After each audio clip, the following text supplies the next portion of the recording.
இப்ப அடுத்த டாபிக் என்ன அப்படின்னு பாத்தீங்கன்னா காடு.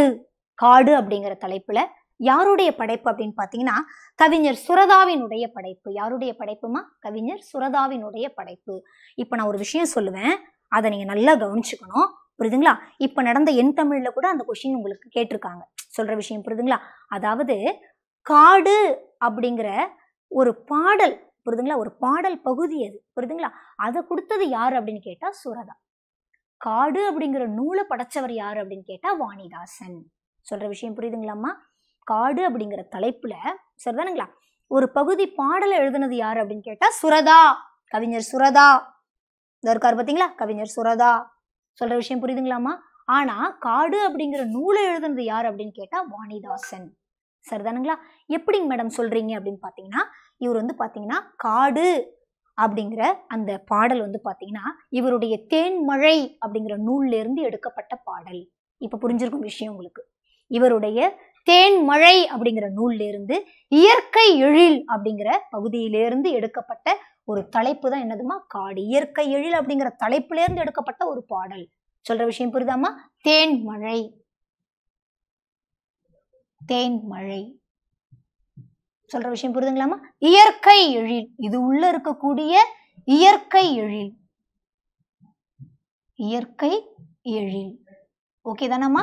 இதுல இருந்து வந்திருக்கக்கூடிய ஒரு சின்ன ஒரு பகுதி, ஒரு பாடல் தான் என்னம்மா? காடு. சரிதானுங்களா? என்ன சொல்றேன்னு புரியுதுங்களா? ஆனா காடுன்ற பேர்ல நூலை படைத்தவர் யாருன்னு கேட்டா வாணிதாசன். சரிதானுங்களா? நல்லா கவனிச்சு பாத்துக்கோங்க. இப்ப இதுல எதை பத்திமா சொல்லியிருக்கிறாங்க அப்படின்னு பாருங்களேன், புரியுதுங்களா? அதாவது வந்து பாத்தீங்கன்னா ஒரு இயற்கை சார்ந்த ஒரு சூழல். காடுன்னா நமக்கே விஷயம் புரியுது, புரியுதுங்களா? அங்க இருக்கக்கூடிய பச்சை பசேலுன்னு இருக்கக்கூடிய மரங்கள், செடி வகைகள், கொடிகள், புரியுதுங்களா? பூத்து செறிந்து காணப்படக்கூடிய அந்த மலர்கள். சொல்ற விஷயம் புரியுதுங்களா? அதோடைய அழகையெல்லாம் வியந்து பாடுறாரு. காட்டுல இருக்கக்கூடிய விலங்கினங்கள், புரியுதுங்களா என்ன சொல்றேன்னு? நரி, சிங்கம், கரடி, புரியுதுங்களா? அந்த மாதிரி மயில், புரியுதுங்களா? அந்த மாதிரி காட்டுல இருக்கக்கூடிய விலங்கினங்கள், அந்த காட்டினுடைய இயற்கை சார்ந்த ஒரு சூழல், அதெல்லாம் அப்படியே அழகா நம்ம கண்ணு முன்னாடி கொண்டாந்து நிறுத்துறாரு கவிஞர் சுரதா. சரிதானுங்களா? என்ன பேசியிருக்கிறாரு? நம்ம ஈஸியா ஒரு ஒரு ஒரு ஒரு ஒரு 5ஆம் வகுப்பு படிக்கிற பிள்ளைய, ஒரு 4ஆம் வகுப்பு படிக்கிற பிள்ளைய இதை ரீட் பண்ணி உங்களுக்கு விஷயம் புரியுதாமான்னு கேட்டா கூட விஷயம் புரியும். ஒண்ணுமே இல்லை, விஷயம் உள்ள ஒன்றும் கருத்தா எதுவுமே அவர் நமக்கு சொல்லல. ஆனா காடுன்னா அதோடைய வனப்பு என்ன, அதோடைய அழகு எப்படி எல்லாம் கொடுத்துருக்குறாங்க, அது எவ்வளவு நேர்த்தியா அழகா, அதுல விலங்கினங்கள்லாம் எப்படி இருக்குது, என்ன ஏதுங்கிறத அழகா அவர் அப்படியே படைச்சிருக்கிறார் கவிதையா. சரிதானுங்களா? கவனிங்க. கார்த்திகை தீபம் என காடெல்லாம் பூத்திருக்கு, புரியுதுங்களா? பார்த்திட வேண்டுமடி கிளியே பார்வை குளிருமடி. சரிதாங்களா? காடு பொருள் கொடுக்கும் காய்கனி ஈன்றெடுக்கும் கூடி கழித்திடவே கிளியே குளிர்ந்த நிழல் கொடுக்கும் அப்படின்னு சொல்றாரு. சரிதானுங்களா? இதெல்லாம் விஷயம் புரியும் நினைக்கிறேன். வார்த்தைகள் உங்களுக்கு ஈஸியா புரியுது இல்லைங்களா? ஓகே, கவனிங்கம்மா. குரங்கு குடியிருக்கும் கொம்பில் கனி பறிக்கும் மரங்கள் வெயில் மறைக்கும் கிளியே வழியில் தடை இருக்கும். சரிதானுங்களா? அடுத்தது கவனிங்க. பச்சை மயில் நடிக்கும் பன்றி கிழங்கெடுக்கும் நச்சரவங்களங்கும். சொல்ற விஷயம் புரியுதுங்களா? பச்சை மயில் நடிக்குமா, பன்றி கிழங்க தோண்டி எடுக்குமா நிலத்தில இருந்து, புரியுதுங்களா? இதை பார்த்த நச்சரவங்கள் என்ன செய்யுமா? கலங்கும். நச்சரவங்களங்கும் கிளியே நரியலாம் ஊளையிடும். இதெல்லாம் விஷயம் புரியலையா? நமக்கு விஷயம் புரியலையா? நல்ல விஷயம் தெரியுது இல்லைங்களா? Right, okay. அப்படி கவனிங்க. அதிமதுர தழையை யானைகள் தின்றபடி புதுமடை புது நடை போடுமடி கிளியே, புரியுதுங்களா? பூங்குயில் கூவுமடி. அப்புறம் என்ன சொல்றாருங்க? சிங்கம், புலி, கரடி, சிறுத்தை விலங்கினங்கள் எங்கும் தெரியுமடி கிளியே இயற்கை விடுதியிலே. அப்ப அந்த காடை என்னன்னு சொல்றாரு அவரு? இயற்கை விடுதின்னு சொல்றாரு. புரியுதுங்களா என்ன சொல்றேன்னு? அப்போ இயற்கையினுடைய விடுதின்னு இந்த இடத்துல எதை சொல்றாரு அப்படின்னா காடு. சரிதானுங்களா? ரைட். இப்ப நம்ம சுரதாவை பத்தி நம்ம விஷயம் தெரிஞ்சுக்கலாம். முதல்ல இங்க என்ன கொடுத்துருக்காங்கன்னு ஃபர்ஸ்ட் நம்ம பார்த்துடலாம். அப்புறமா அவரை பத்தின குறிப்புகள் என்ன அப்படிங்கறத நான் உங்களுக்கு சொல்றேன். கவனிங்கம்மா. ரைட். சொல்லும் பொருளும், புரியுதுங்களா? ஈன்று அப்படின்னா தந்து அப்படின்னு நமக்கு அர்த்தம். ஓகேங்களா? கொம்பு அப்படின்னா கிளை, நம்ம படிச்சிருக்கோம். கழித்திட, கழிப்புனாலே சந்தோஷம், மகிழ்ந்திட, சந்தோஷம், மகிழ்ச்சி. அதிமதுரம் அப்படின்னு பார்த்தீங்கன்னா மிகுந்த சுவையுடைய அந்த கிளையில இருக்கக்கூடிய அந்த இலைகளை எல்லாம் பறிச்சு சாப்பிடுதான். புரியுதுங்களா என்ன சொல்றேன்னு? மிகுந்த சுவை. நச்சரவம்னா விடமுள்ள பாம்பு, விஷம் பொருந்தி விஷம் நிறைய நிரம்பி இருக்கக்கூடிய ஒரு பாம்பு, விஷமுள்ள பாம்பு. விடுதினா தங்கக்கூடிய இடம், நமக்கு தெரியும் இல்லைங்களா? ரைட், கவனிங்க. இது பாடலுடைய விளக்கம் கொடுத்துருக்காங்க, நம்ம எல்லாருக்குமே நல்லா புரியும். ரொம்ப இலகுவான வரி, இப்பதான் உங்களுக்கு நான் சொன்னேன். சரிதானுங்களா? ரைட், அடுத்ததுக்கு வாங்க. அவருடைய இயற்பெயர் என்ன கொடுத்திருக்காங்க அப்படின்னு பாத்தீங்கன்னா ராசகோபாலன். அவருடைய இயற்பெயர் என்னவாமா? ராசகோபாலன். புரியுதுங்களா? அதாவது வந்து பாத்தீங்கன்னா பாரதிதாசன் மீது கொண்ட பற்றின் காரணமாக பாரதிதாசனுடைய இயற்பெயர் என்னது? கனக சுப்புரத்தினம். சொல்ற விஷயம் புரிஞ்சுக்கணும் நீங்க. சுரதாவுடைய இயற்பெயர் என்னதுமா? ராசகோபாலன். புரியுதுங்களா? பாரதிதாசனினுடைய இயற்பெயர் என்ன அப்படின்னு பாத்தீங்கன்னா கனக சுப்பு ரத்தினம். புரியுதுங்களா? அப்ப இவர் என்ன செஞ்சாரு? அந்த கனகன்றதை எடுத்துட்டு சுப்பு ரத்தின தாசன்னு தன்னை மாத்திக்கிட்டாரு. என்னன்னு மாத்திக்கிட்டாருமா? கவனிங்க கவனிங்க. பாரதிதாசனுடைய இயற்பெயர் சுப்புரத்தினம் இல்லைங்களா? அப்போ இவர் என்னன்னு மாத்திக்கிட்டாரு? தம் பெயரை சுப்புரத்தின தாசன் அப்படின்னு மாற்றிக்கொண்டார். புரியுதுங்களா என்ன சொல்றேன்னு? அப்ப இதுல இருந்து என்ன எடுத்துட்டாருமா? சு ர தா. சொல்ற விஷயம் புரியுதுங்களா? சுப்பு ரத்தின தாசன், சு ர தா, சுரதா அப்படின்னு தன்னுடைய பேரை மாத்திக்கிட்டாராம். சொல்ற விஷயம் புரியுதுங்களா? வேற என்ன நம்ம இவரை பத்தி தெரிஞ்சுக்கலாம்? இந்த இடத்துல வேற என்ன தெரிஞ்சுக்கலாம் அப்படின்னு பாத்தீங்கன்னா, இவர் எங்க பிறந்தவர் பாத்தீங்கன்னா பழையனூர். என்ன ஊர்மா அவர் பிறந்த ஊரு? பழையனூர். சரிதானுங்களா? எங்கன்னு பாத்தீங்கன்னா திருவாரூர் மாவட்டம். திருவாரூர். ஓகேங்களாமா? பழையனூர் அப்படிங்கிற ஊர்ல திருவாரூர் அப்படிங்கிற மாவட்டத்தை சார்ந்தவர். சரிதானுங்களா? அதை வந்து பாத்தீங்கன்னா பழையது சாப்பிட்டவர். ஏன்னா பிள்ளைங்க நடத்தும் போது நான் அப்படிதான் சொல்லுவேன். புரியுதுங்களா? பழையது சாப்பிட்டவர் யாரு? பழைய சோறு சாப்பிட்டவர் யாருன்னா சுரதா. பழையனூர். சரிதானுங்களா? அப்படி ஞாபகம் வச்சுக்கோங்க. சரிங்களா? ரைட். என்ன மாவட்டம்னு பாத்தீங்கன்னா திருவாரூர் மாவட்டம். சரிதானுங்களா? அடுத்தது கவனிங்க. இவருடைய தாய் தகப்பன் நிச்சயம் நம்ம தெரிஞ்சு வச்சுக்கணும் இல்லைங்களா? அவருடைய தாய் தகப்பன் யார் அப்படின்னு பாத்தீங்கன்னா திருவேங்கடம். திருவேங்கடம். செண்பகம். அம்மா பேர் என்னம்மா? செண்பகம். திருவேங்கடம் செண்பகம். சொல்ற விஷயம் புரியுதுங்களா? ரைட். ஓகே. அடுத்தது என்ன கொடுத்திருக்காங்கன்னு பாருங்க. ஓமைகளை பயன்படுத்தி கவிதைகள் எழுதுவதில் வல்லவர், ஓமை கவிஞர் என்று அழைக்கப்பட்டவர். புரியுதுங்களா என்ன சொல்றேன்னு? அதாவது வந்து பாத்தீங்கன்னா ஓமைகளை தந்து கவிதை படைப்பதில் வல்லவர். அது எப்படிப்பட்ட தெரியுமா? செய்யுளினுடைய மரபு மாறாமல், செய்யுளுடைய மரபு மாறாமல் ஓமைகளை தந்து கவிதை படைப்பதில் வல்லவர் கவிஞர் சுரதா. சொல்ற விஷயம் புரியுதுங்களா? ஓமைகள் வந்து பாத்தீங்கன்னா செய்யுளுடைய மரபு மாறாம ஓமைகளை கொடுத்து கவிதை படைப்பதில் வல்லவர் கவிஞர் சுரதா. சரிதானுங்களா? ரைட். ஓகே. வேற என்ன நம்ம இவரை பத்தி தெரிஞ்சுக்கலாம் அப்படின்னு பாத்தீங்கன்னா ஓமை கவிஞர் என்று அழைக்கப்படுபவர். சொல்ற விஷயம் புரியுதுங்களா? ஓமை கவிஞர் அப்படின்னு சொல்லப்பட்டாரா. சரிதானுங்களா? ரைட். அடுத்தது கவனிங்க. இவர் இயற்றிய நூல்கள் அமுதும் தேனும், தேன்மழை, துறைமுகம். சரிதானுங்களா? இப்ப நான் உங்களுக்கு ஆர்டரா அழகா நூல்கள் எழுத போறேன். நூல்களை எழுதிடுறேன். இல்லைன்னா உங்களுக்கு நான் சொல்றேன், நீங்க அழகா நோட் பண்ணிடுங்க. சரிதானுங்களா? அதுக்கு ஒரு சின்ன ஒரு க்ளூ கொடுக்குறேன். அவருடைய முக்கியமான படைப்புகள் மட்டும். புரியுதுங்களா? முதல்ல இவரை பத்தின விஷயத்தை பார்த்துருவோம். அப்புறமா அந்த நூல்கள் உங்களுக்கு நான் கொடுக்குறேன். அது ஒரு க்ளூ மூலியமா நம்ம ஞாபகம் வச்சுக்கலாம். பாரதிதாசன் நம்ம பார்த்தோம் இல்லைங்களா? உங்களுக்கு ஞாபகம் இருக்கும்னு நினைக்கிறேன். சரிதானுங்களா? அது மாதிரி சுரதாவை பத்தின விஷயங்களை நாம வந்து பாத்தீங்கன்னா ஒரு க்ளூவா உங்களுக்கு நான் கொடுக்குறேன். ஓகேங்களா? கவனிங்க பார்ப்போம். காடு எனும் பாடல் நான் இப்ப சொன்ன பார்த்தீங்களா? தேன்மழை அப்படிங்கிற நூல்ல இயற்கை எழில் அப்படிங்கிற பகுதியிலிருந்து எடுக்கப்பட்டது. நல்லா நேர்த்தியா படிச்சுக்கணும் படிக்கிற விஷயத்த. காடு எனும் பாடல் கிளி கண்ணி அப்படிங்கிற பா வகையை சார்ந்தது. புரியுதுங்களா என்ன சொல்றேன்னு? புரியுதுங்களா? அதாவது கிளி கண்ணின்னா என்ன அர்த்தம் அப்படின்னு பாத்தீங்கன்னா கிளியின் மொழி போன்ற இனிய சொற்களை பேசும், கிளி மாதிரி ரொம்ப இனிமையா பேசக்கூடிய ஒரு பெண். புரியுதுங்களா? அந்த பெண்ணை நோக்கி இனிய சந்தத்துல எதிரில் இருக்கிறவங்க பாடுவாங்க. இனிய சந்தத்தில் பாடப்படக்கூடிய அந்த இசை பாடல் வகைக்கு பேர் தான் என்னவாமா? கிளி கண்ணி அப்படின்னு சொல்றாங்க. புரியுதுங்களா? அப்ப கிளி மாதிரி இனிய ஓசையில பேசக்கூடிய ஒரு பெண்ணிடத்துல அவங்கள பார்த்து பாடக்கூடிய இனிய சந்தத்துல பாடக்கூடிய அந்த இசை பாடல் வகைக்கு பேர் என்ன அப்படின்னு பாத்தீங்கன்னா கிளி கண்ணி அப்படின்னு சொல்றாங்க. சொல்ற விஷயம் புரியுதுங்களா? ரைட். ஓகே. அடுத்தது வந்து பாத்தீங்கன்னா கவனிங்க. காடு அப்படிங்கிற சொல்ல, அந்த காடு அப்படிங்கிற சொல்ல குறிக்கக்கூடிய வேற என்னென்ன வார்த்தைகள்லாம் இருக்குது அப்படிங்கிறத கொடுத்துருக்காங்க. புரியுதுங்களா என்ன சொல்றேன்னு சொல்லிட்டு காடு அப்படிங்கிறத வேற என்னென்ன மாதிரியான வார்த்தைகளாலாம் நம்ம சொல்லலாம். புரியுதுங்களா என்ன சொல்றேன்னு? ஒரு 30 வார்த்தைகள் கிட்டத்தட்ட கொடுத்துருக்காங்க. புரியுதுங்களா? அதை என்னன்னு கவனமா நீங்க என்னன்னு பாத்துக்கோங்க. ஓகேங்களாமா? ரைட். அடுத்தது கவனிங்க. கற்பவை கற்றப்பின், அதாவது நெஞ்சில் உரமுமின்றி, பாரதியாருடைய வரிகள். புரியுதுங்களா என்ன சொல்றேன்னு? நெஞ்சில் உரமுமின்றி, நேர்மை திறமுமின்றி, வஞ்சனை சொல்வாரடி கிளியே. அதாவது சுரதாவுடைய வரிகள் மாதிரியே தோரணை, அது இவருடைய வரிகள் மாதிரிதான் அவரு எழுதியிருக்காரு. சொல்ற விஷயம் புரியுதுங்களா என்ன சொல்றேன்னு? அதே மாதிரி தோரணையில இருக்கு அப்படிங்கறதால அந்த வரிகளை நமக்கு கொடுத்திருக்காங்க. சரிதானுங்களா? வாய்ச்சொல்லில் வீரரடி, கூட்டத்தில் கூடி நின்று கூவி பிதற்றல் அன்றி, நாட்டத்தில் கொள்ளாரடி கிளியே, நாளில் மறப்பாரடி. சரிதானுங்களா? இந்த வரிகள் யாருடைய வரிகள் அப்படின்னு பார்த்தீங்கன்னா பாரதியாரினுடைய வரிகள். சரிதானுங்களா? ஏன்னா அதே மாதிரி அந்த பாரடி கேளடி கிளியே அப்படின்னு பாடினார் இல்லைங்களா சுரதா, அதே மாதிரி இந்த வரிகள் இருக்கு அப்படிங்கிறதுக்காக இந்த வரிகளை கொடுத்துருக்காங்க. சரிதானுங்களா? இப்போ நல்லா கவனிச்சுக்கோங்க. சுரதாவை பத்தி வேற என்ன தெரிஞ்சுக்கலாம் நாம அப்படின்னு பார்த்தீங்கன்னா, பாரதிதாசனோடு மிக நெருங்கி இருந்தவர் கவிஞர் சுரதா. ரொம்ப பொறுமையா சொல்றேன், நீங்க நல்லா நோட் பண்ணிக்கலாம். சரிதாங்களா? பாரதிதாசனோடு மிகவும் நெருக்கத்தில் இருந்தவர் கவிஞர் சுரதா. பாரதிதாசனின் எழுத்துப்பணி அச்சுப்பணிகளில் உறுதுணையாக இருந்தவர் கவிஞர் சுரதா. அவர் உதவியா இருந்திருக்கிறாரு சுரதா. புரிதுங்களா என்ன சொல்றேன்னு? பாரதிதாசனினுடைய வெளிவராத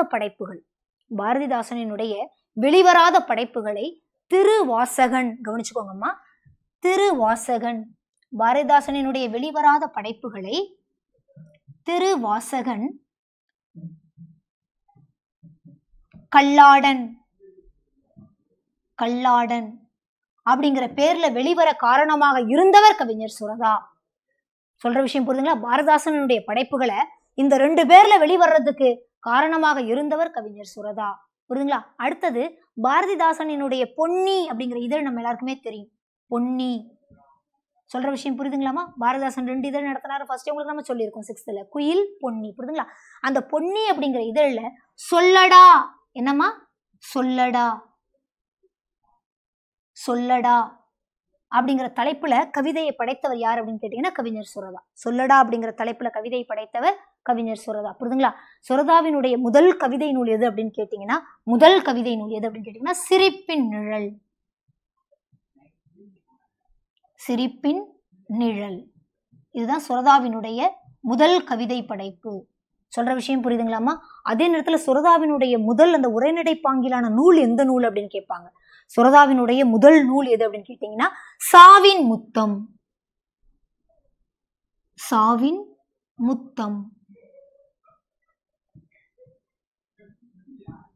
சொல்ற விஷயம் புரியுதுங்களா? சுரதாவினுடைய முதல் நூல்னு கேட்டாங்கன்னா சாவின் முத்தம். சுரதாவினுடைய முதல் கவிதை நூல் எதுன்னு கேட்டாங்கன்னா சிரிப்பின் நிழல். புரியுதுங்களா என்ன சொல்றேன்னு? சுரதா பாரதிதாசனுடைய படைப்புல எதப்பா ஃபர்ஸ்ட் வெளியிட்டாருன்னு கேட்டா பொன்னி அப்படிங்கிற இதழில சொல்லடா அப்படிங்கிற கவிதையை முதல்ல வெளியிட்டிருக்காரு. கவிதை தொகுப்பு முதல்ல வெளியிட்டிருக்காரு. புரியுதுங்களா? வேற என்ன நம்ம தெரிஞ்சுக்கலாம் அப்படின்னு பாத்தீங்கன்னா, தமிழினுடைய வளர்ச்சிக்காக நிறைய இதழ்களை நடத்தியவர் கவிஞர் சுரதா. தமிழ் மொழியினுடைய வளர்ச்சிக்காக நிறைய இதழ்களை நடத்தியவர் கவிஞர் சுரதா. சரிதானுங்களா? காவியம், ஊர்வலம், விண்மீன், சுரதா. புரியுதுங்களா என்ன சொல்றேன்னு? காவியம், ஊர்வலம், விண்மீன், சுரதா, இலக்கியம். புரியுதுங்களா? நிறைய இந்த மாதிரி இதழ்களை நடத்தியவர் கவிஞர் சுரதா. புரியுதுங்களா? அதே மாதிரி தமிழ் இலக்கியத்தினுடைய வளர்ச்சிக்காக நிறைய வினோதமான கவியரங்குகள் நடத்தியவர் கவிஞர் சுரதா. சொல்ற விஷயம் புரியுதாப்பா? தமிழோட வளர்ச்சிக்காக நிறைய இதழ்கள் நடத்திருக்காரு. தமிழுடைய வளர்ச்சிக்காக வினோதமான கவியரங்குகள் நிறைய நடத்திருக்காரு கவிஞர் சுரதா. சரிங்களா? வீட்டிலேயே மிகப்பெரிய நூலகம் அமைத்திருந்தவர் கவிஞர் சுரதா. சொல்ற விஷயம் புரியுதுங்களா? அதே மாதிரி திரைப்பட நடிகைகளினுடைய அக வாழ்க்கை குறித்து அவர் எழுதிய நூல் எதுன்னு பாத்தீங்கன்னா சுவரும் சுண்ணாம்பும். திரைப்பட நடிகைகளுடைய அக வாழ்க்கை குறித்து அவர் எழுதின படைப்பு அது. சரிதானுங்களா? என்ன சொல்றேன்னு புரியுதாமா? இதெல்லாம் சுரதாவை பத்தின முக்கியமான விஷயங்கள். சரிதாங்களா? அவருடைய படைப்புகளை பாத்தீங்கன்னா எப்படி நம்ம ஞாபகம் வச்சுக்கிறது அப்படின்னு பாருங்க, கவனிங்க. நெய்தல் நீர், ஃபாஸ்டா நோட் பண்ணிக்கோங்கம்மா. நெய்தல் நீர், துறைமுகம். அவருடைய முக்கியமான படைப்புகள் மட்டும். துறைமுகம், தேன்மழை, அமுதும் தேனும்.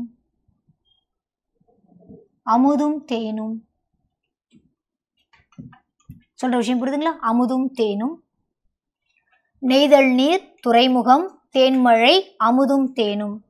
பாரதிதாசன் பரம்பரை. பாவேந்தர் காலமேகம்.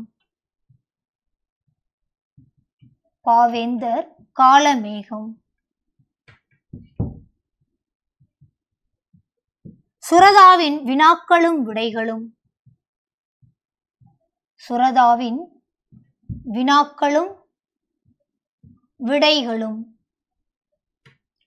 சொல்ற விஷயம் புரியுதாப்பா? அதை ஃபுல்லா நீங்க நோட் பண்ணிக்கோங்க. சுரதாவினுடைய வினாக்களும் விடைகளும். சரிதானுங்களா? அடுத்தது பாருங்க, சிக்கனம்.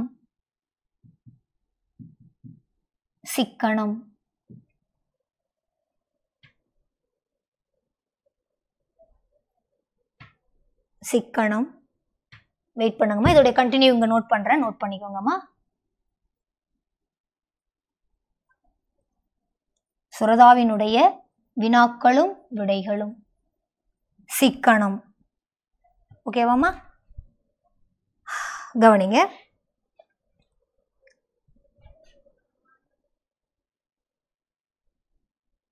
ஓகே ஓகே, சிக்கனம். அப்போ அடுத்து என்ன அப்படின்னு பாத்தீங்கன்னா, எப்போதும் இருப்பவர்கள். எப்போதும் இருப்பவர்கள், இருப்பவர்கள், எப்போதும் இருப்பவர்கள். வெயிட் பண்ணுங்கம்மா. Right right right, okay. எப்போதும் இருப்பவர்கள் சொன்னார்கள். சொன்னார்கள். ஏன்னா சுரதா முக்கியமான ஒரு கவிஞர். அவருடைய படைப்புகளை ஒரு சின்ன ஒரு க்ளூ மூலியமா ஞாபகம் வச்சுக்கலாம். சரிதாங்களா? ஃபாஸ்டா நோட் பண்ணிக்கோங்க. எப்போதும் இருப்பவர்கள் சொன்னார்கள். தமிழ் சொல்லாக்கம். தமிழ் சொல்லாக்கம். தமிழ் சொல்லாக்கம். நெஞ்சில் நிறுத்துங்கள். நெஞ்சில் நிறுத்துங்கள்.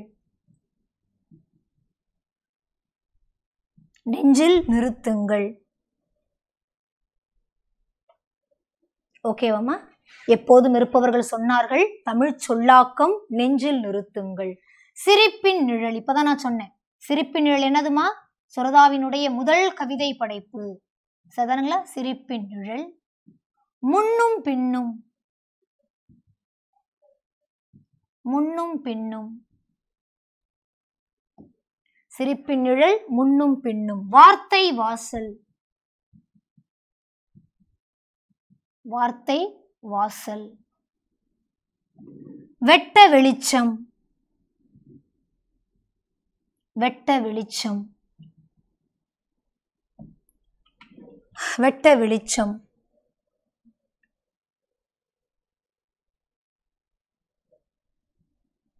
வெட்ட வெளிச்சம். அடுத்து பாருங்க, மங்கையர் கரசி. மங்கையர் கரசி. பட்டத்தரசி. பட்டத்தரசி. புகழ் மாலை. அவ்வளவுதான், முடிஞ்சுமா? புகழ் மாலை. ஓகேவாமா? இப்ப நான் க்ளூ சொல்றேன், கவனிச்சுக்கோங்க. கவனிங்க. அவ்வளவுதான், கவனிங்க. நெய்தல் நீர். நெய்தல் எப்பேற்பட்ட இடம்? கடலும் கடல் சார்ந்த இடம் தான் நெய்தல். நமக்கு நல்லாவே தெரியும் இல்லையாமா? நெய்தல் அப்படிங்கிறது என்னம்மா? கடலும் கடல் சார்ந்த இடமும். அப்ப நெய்தல்னா அந்த இடத்துல என்ன இருக்கணும்ப்பா? துறைமுகம் இருக்குது. அவருடைய முக்கியமான படைப்பது எல்லாமே. சரிங்களா? நெய்தல் நீர், அங்க ஒரு துறைமுகம் இருக்குது. சரிங்களா? அந்த துறைமுகத்துல தேன் மழை பொழிந்து கொண்டிருக்கிறது. அந்த துறைமுகத்துல என்ன இருக்குது? தேன் மழை பொழிஞ்சுட்டு இருக்குது. அந்த தேன் மழையில அமுதும் தேனும் கரை புரண்டு ஓடி வருதுன்னு ஞாபகம் வச்சுங்களேன். கற்பனை தான், கற்பனை. கற்பனை பண்ணாதான் தமிழினுடைய சுவை இன்னும் அதிகமா ருசிக்க முடியும். சொல்ற விஷயம் புரியுதுங்களா? தேன் மழை பொழியுது, அதுல அமுதும் தேனும் கரை புரண்டு ஓடி வருது. சரிங்களா? அப்போ பாரதிதாசன் பரம்பரையிலேருந்து 2 பேர் வராங்க கீழே. ஒரு கற்பனை பண்ணுங்க, மழையில, கனமான மழை. புரியுதுங்களா என்ன சொல்றேன்னு? இந்த இடத்துல ஒண்ணு சேர்த்துக்கோங்கம்மா. அமுதும் தேனும்னு சொன்ன இல்லைங்களா? இந்த இடத்துல சுவரும் சுண்ணாம்பும். சுவரும் சுண்ணாம்பும். சுவரும் சுண்ணாம்பும். அவர் திரைப்பட நடிகைகளின் அகவாழ்க்கை குறித்து அவர் எழுதின நூல்னு சொன்ன இல்லைங்களா? இப்பதானே இல்லையா? அதான் சுவரும் சுண்ணாம்பும். புரியுதுங்களா? கவனிங்க. தேன் மழை பொழியுது, அந்த தேன் மழையில அமுதும் தேனும் கரை புரண்டு ஓடி வருது. அந்த அடிக்கிற மழையில சுவத்துல இருக்கிற சுண்ணாம்பெல்லாம் கரைச்சிக்கிட்டு போகுது. ஞாபகம் வச்சுங்க, சுவத்துல இருக்கிற சுண்ணாம்பெல்லாம் கரைச்சிக்கிட்டு போகுது. அப்போ பாரதிதாசன் பரம்பரையிலேருந்து 2 பேர் வராங்க. அதுல ஒருத்தர் யார் அப்படின்னு பாத்தீங்கன்னா, பாவேந்தர் காலமேகம் அப்படின்னு ஒருத்தரும், சுரதாவும் வராங்க. ஏன்னா சுரதாவின் வினாக்களும் விடைகளும் அவருடைய முக்கியமான படைப்பு. புரியுதுங்களா? பாரதிதாசன் பரம்பரையில 2 பேர் வராங்க. அதுல ஒருத்தர் பாவேந்தர் காலமேகம், இன்னொருத்தர் சுரதா. புரியுதுங்களா? அப்ப 2 பேரும் சிக்கனமா ஒரு கொடையில நிக்கிறாங்க, அந்த மழையில நனையாம. சொல்ற விஷயம் புரியுதாப்பா? 2 பேருமே சிக்கனமா ஒரு கொடையில நிக்கிறாங்க. நான் வச்சுக்கோங்க, சிக்கனம் அவருடைய முக்கியமான படைப்பு. ஓகேம்மா? அடுத்தது கவனிங்கம்மா. அப்ப 2 பேர் பேசிக்கிறாங்க. எப்போதும் இருப்பவர்கள் சொன்னாங்களே, தமிழ் சொல்லாக்கம், அதை நெஞ்சில நிறுத்தணும்பா அப்படின்னு 2 பேரும் பேசுகிறார். யார் யார் பேசிக்கிறது? பாவேந்தர் காலமேகமும் சுரதாவும் பேசிக்கிறாங்க. புரியுதுங்களாம்மா? எப்போதும் இருப்பவர்கள் சொன்னார்கள் தமிழ் சொல்லாக்கம் நெஞ்சில் நிறுத்துங்கள் அப்படின்னு பேசிக்கிறாங்க. அப்ப திடீர்னு சிரிப்பின் சத்தம் கேக்குது. உடனே அவங்க முன்னாடியும் பின்னாடியும் திரும்பி பாக்குறாங்க, முன்னும் பின்னும். பார்த்த உடனே வாசலை நோக்கி பாக்குறாங்க, யாரையுமே காணோம். ஒரே வெட்ட வெளிச்சமா இருக்குது வாசல். சொல்ற விஷயம் புரியுதுங்களா? அடுத்தது அந்த வெளிச்சத்திலே இருந்து மங்கையர்க்கரசின்னு ஒரு பெண்ணு உள்ள வராங்க. அவங்களுக்கு இவங்க 2 பேரும் யார் 2 பேருமா? பாவேந்தர் காலமேகமும் சுரதாவும் 2 பேரும் பட்டத்தரசியாக புகழ் மாலை சூட்டுறாங்க. விஷயம் புரிஞ்சுதுங்களாமா? நெய்தல் நீர்மா, அங்க ஒரு துறைமுகம் இருக்குதுமா, அதுல தேன் மழை பொழிந்து கொண்டிருக்கிறது. அந்த தேன் மழையில அமுதும் தேனும் கரை புரண்டு ஓடி வருது.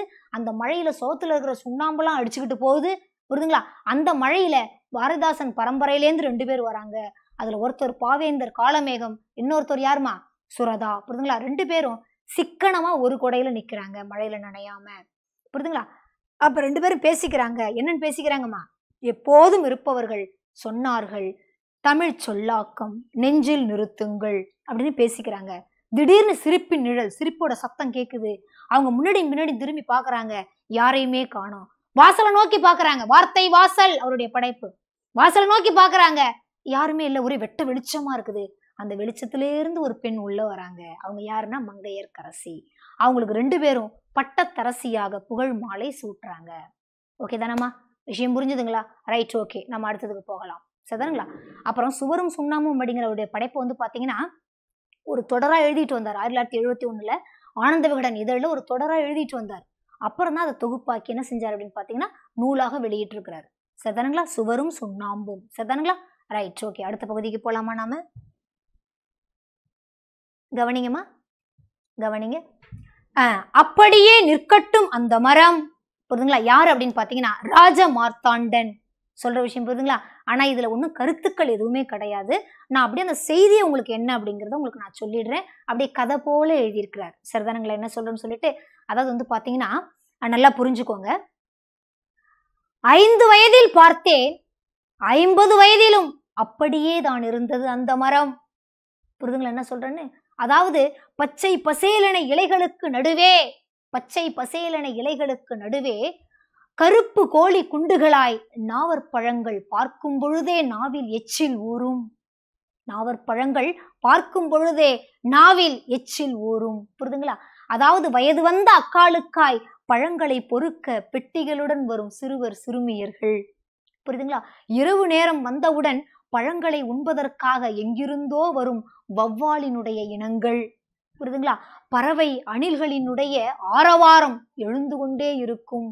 சொல்ற விஷயம் புரியுதுங்களா? அப்பேற்பட்ட ஒரு நாவல் மரமா. சொல்ற விஷயம் புரியுதுங்களா? அதாவது வந்து பாத்தீங்கன்னா பெருவாழ்வு கண்ட மரம், பரம்பரையா இருக்குதுப்பா அந்த மரம். புரியுதுங்களா? அப்பேற்பட்ட அந்த மரம் நேத்து கூட பார்த்தம்பா. அதாவது வந்து பாத்தீங்கன்னா நானும் சிறு வயது பிள்ளையில கிளியாந்தட்டு அந்த மரத்துங்களை உட்காந்து விளையாடி இருக்கிறேன். என் அப்பா புளிய மிளாரோட வர்ற வரைக்கும் நான் அங்க உட்காந்து விளையாண்டு இருக்கிறேன். சொல்ற விஷயம் புரியுதுங்களா? என்ன சொல்றேன்னு சொல்லிட்டு ரொம்ப அழகா சொல்லியிருக்கிறாரு. ஆனா புரியுதுங்களா? அப்போ நேத்து கூட பார்த்தம்பா நானு, என் மகன் அந்த மரத்துங்களை தான் விளையாடிக்கிட்டு இருந்தான். புரியுதுங்களா? ஆனா நேத்து நைட்டு பெய்த பெரும் மழையில மரம் வேரோட சாஞ்சிட்டுதாமே. அதை பாக்குறதுக்கு ஊர் மக்கள் எல்லாம் கிடிகடியா போறாங்கப்பா. ஆனா எனக்கு போகணும்னு மனசு துணியிலப்பா, போய் பார்க்கணும்னு எனக்கு தோணல. ஏன்னா என்னுடைய நினைவுல அப்படியே நிற்கட்டும் அந்த மரம் அப்படின்னு சொல்றாரு. சொல்ற விஷயம் புரியுதுங்களா? நாவல் மரத்தோடைய ஒரு கதையை அப்படியே அழகா சொல்றாரு. புரியுதுங்களா? சின்ன வயசுல இருந்து பார்த்துட்டு இருக்கேன், இப்பவும் பாக்குறேன், அந்த மரம் அப்படியேதான் இருக்குது. புரியுதுங்களா? நிறைய வந்து மரத்தினுடைய இதெல்லாம் சொல்றாரு. நாவப்பழங்கள்லாம் பழுத்திருக்கும், நிறைய பேர் பொறுக்கி சாப்பிடுவாங்க. புரியுதுங்களா? பறவை இனங்கள் அணில்கள் அதெல்லாம் பாத்தீங்கன்னா அந்த கூட்டங்கள்லாம் மிகுதியா இருக்கும் அந்த மரத்துல அப்படின்னு சொல்றாரு. புரியுதுங்களா? நேத்து கூட பார்த்தம்பா, என் பையன் அது கீழே தான் விளையாடிட்டு இருந்தான்பா. ஆனா இன்னைக்கு நேத்து நைட்டு பெஞ்ச மழையில மரம் வேரோட சாஞ்சிட்டுதான்ப்பா. மக்கள் எல்லாம் கெடிகடியா போறாங்கப்பா பாக்குறதுக்கு. சரிங்களா? ஆனா எனக்கு போய் பார்க்கணும்னு தோணலப்பா. ஏன்னா என்னுடைய நினைவுல அப்படியே நிற்கட்டும் அந்த மரம். சொல்ற விஷயம் புரியுதுங்களா? அதாவது குன்றுகளுக்கிடையே பெரிய மலை மாதிரி என்னுடைய சிந்தனையில அந்த மரம் அப்படி நின்றுட்டு போட்டுமே அப்படின்னு சொல்றாரு. ராஜமார்த்தாண்டன் பத்தி 3 விஷயம் மட்டும் நீங்க சிந்தையில இருத்தி வச்சுக்கிட்டீங்கன்னா போதுமா. சொல்ற விஷயம் புரியுதுங்களா? அதாவது ராஜமார்த்தாண்டன் கவிதைகள் அப்படிங்கிறது வந்து பாத்தீங்கன்னா தமிழக அரசினுடைய பரிசினை பெற்ற நூல்மா. 3 விஷயம் மட்டும் போதும்பா, வேற எதுவும் இதுல இருந்து கேட்கறதுக்கு வாய்ப்பு கிடையாது. சரிதானுங்களா? ராஜமார்த்தாண்டன் கவிதைகள் அப்படிங்கிறது தமிழக அரசினுடைய பரிசு பெற்ற ஒரு நூல்மா. அடுத்தது ராஜமார்த்தாண்டன் கொல்லிப்பாவை அப்படிங்கிற சிற்றிதழ நடத்திருக்காருமா. ராஜமார்த்தாண்டன் கொல்லிப்பாவை அப்படிங்கிற ஒரு சிற்றிதழ் அதை நடத்திருக்கிறாருமா. அடுத்தது ராஜமார்த்தாண்டன் சிறந்த கவிதைகளை எல்லாம், தன்னுடைய சிறந்த கவிதைகளை எல்லாம் தொகுத்து ஒரு நூலா வச்சிருக்கிறாருமா. சரிதாங்களா? அது என்னன்னு பாத்தீங்கன்னா கொங்குதேர் வாழ்க்கை அப்படின்னு வச்சிருக்காருமா. ஓகே தானம்மா? நாவல் மரம், அந்த மரத்துடைய கதையை அழகா அவர் சொல்றாரு. அப்படியே நிற்கட்டும் அந்த மரம். புரியுதுங்களா? அந்த படைப்பினுடைய ஆசிரியர் யாருன்னு கேட்டா ராஜமார்த்தாண்டன். சொல்ற விஷயம் புரியுதுங்களா? அப்போ அவருடைய ராஜமார்த்தாண்டன் கவிதைகள் அப்படிங்கிற படைப்பு தமிழக அரசினுடைய பரிசு பெற்ற ஒரு நூல். சரிதாங்களா? அப்புறம் கொல்லிப்பாவை அப்படிங்கிற ஒரு சிற்றிதழை நடத்தியவர். சரிதாங்களா? அடுத்தது அவர் தன்னுடைய சிறந்த கவிதைகளை எல்லாம் கொங்குதேர் வாழ்க்கை அப்படிங்கிற பேர்ல என்ன செஞ்சு வச்சிருக்காருன்னா தொகுத்து வச்சிருக்கிறாருமா. 3 விஷயம் மட்டும்தான். புரியுதுங்களா? ரைட், கவனிங்க. படி நான் அப்படி சொன்னது அப்படி அங்க இருக்கும் பாருங்க. கவனிங்கம்மா, கவனிங்க. பொருள் அறிதல் பாருங்க. ஏன்னா பரவசம், மகிழ்ச்சி பெருக்கு, துஷ்டி கேட்டல், அந்த மரம் சாஞ்சிடுச்சான். ஊர் மக்கள் எல்லாம் துக்கம் விசாரிக்கிற மாதிரி எல்லாம் போறாங்களாம். புரியுதுங்களா? குஞ்சு குழுவான்களோடு எல்லாம் போறாங்க. அப்படின்னு என்ன அர்த்தம்ப்பா? சின்ன சின்ன குழந்தைங்க, பிள்ளைங்க, யார் யார் போனவங்க வந்தவங்க எல்லாரும் அந்த ஊர் மக்கள் எல்லாம் திரண்டு போறாங்களாம். சொல்ற விஷயம் புரியுதுங்களா? அடுத்தது கவனிங்கம்மா. அப்படியே நிற்கட்டும் அந்த மரம் ஆசிரியர் ராஜமார்த்தாண்டன் நல்ல ஒரு இதழாளர், கவிதை திறனாய்வாளர் என பன்முக திறன்களை பெற்றவர். சரிங்களா? அடுத்து பாருங்க, இவர் நடத்திய சிற்றிதழ் என்னதுமா? கொல்லிப்பாவை. இப்பதான் உங்களுக்கு நான் சொன்னேன். ராஜமார்த்தாண்டனின் தமிழ் வளர்ச்சித்துறையின் பரிசு பெற்ற நூல் எதுன்னு பாத்தீங்கன்னா ராஜமார்த்தாண்டன் கவிதைகள். புரிதுங்களா என்ன சொல்லணும்னு சொல்லிட்டு? தமிழக அரசினுடைய பரிசு, அது வளர்ச்சித்துறையினுடைய பரிசு. சரிங்களா? தமிழக அரசினுடைய தமிழ் வளர்ச்சித்துறையினுடைய பரிசு ராஜமார்த்தாண்டன் கவிதைகள். சரிதானுங்களாமா? ராஜமார்த்தாண்டன் சிறந்த தமிழ் கவிதைகளை தொகுத்து நூலாக்கி வெளியிட்ட தலைப்பு என்ன அப்படின்னு பாத்தீங்கன்னா கொங்குதேர் வாழ்க்கை. புரிதுங்களா? சிறந்த கவிதைகளை எல்லாம் ஒரு நூலா தொகுத்து வெளியிட்டிருக்கிறாரு, கொங்குதேர் வாழ்க்கை. சரிங்களாமா? ரைட், அடுத்தது கவனிங்க. கவனிங்க, கலாப்ரியா. புரியுதுங்களா? இவங்களும் வந்து பாத்தீங்கன்னா ஒரு கவிஞர். இவங்களுடைய படைப்பு ஒரு 4-5 லைன் கொடுத்துருக்காங்க. அதாவது கொப்புகள் விளக்கி கொத்து கொத்தாய் கருவேலங்காய் பறித்து பாடும் மெய்ப்பனை ஒரு நாளும் சிராய்ப்பதில்லை கருவ முட்கள். புரியுதுங்களா? அதுல பழக்கப்பட்டவங்க சட்டு சட்டுன்னு பறிச்சு போடுவான். ஆனா அந்த ஒரு முள்ளு கூட அவனை சிராச்சதே கிடையாது அப்படின்னு சொல்லியிருக்காங்க. குழந்தை வரைந்தது பறவைகளை மட்டுமே, வானம் தானாக உருவானது. சொல்ற விஷயம் புரியுதுங்களா? வரிகள் ரொம்ப அழகா கொடுத்துருக்காங்க பாருங்க. யாருங்க? கலாப்ரியா. ஓகேங்களாமா?